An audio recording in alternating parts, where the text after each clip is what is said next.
زکریا نے عرض کیا، اے میرے رب، میرے لیے کوئی نشانی مقرر فرما۔ فرمایا، تمہاری نشانی یہ ہے کہ تم 3 دن تک لوگوں سے اشارے کے سوا بات نہ کر سکو گے، اور اپنے رب کو بہت یاد کرو اور صبح و شام اس کی تسبیح بیان کرو۔ اور جب فرشتوں نے کہا، اے مریم، بے شک اللہ نے تمہیں چن لیا ہے اور تمہیں پاکیزہ بنایا ہے اور تمہیں تمام جہان کی عورتوں پر برگزیدہ کیا ہے، اے مریم، اپنی رب کی فرما برداری کرو، سجدہ کرو اور رکوع کرنے والوں کے ساتھ رکوع کرو۔ یہ غیب کی خبروں میں سے ہے جو ہم تمہاری طرف وحی کرتے ہیں، اور تم ان کے پاس نہ تھے جب وہ اپنے قلم ڈال رہے تھے کہ مریم کی کفالت کون کرے، اور نہ تم ان کے پاس تھے جب وہ آپس میں جھگڑ رہے تھے۔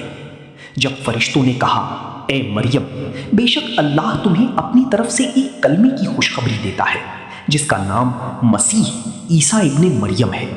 وہ دنیا اور آخرت میں باعزت ہوگا اور اللہ کی مقرب بندوں میں سے ہوگا۔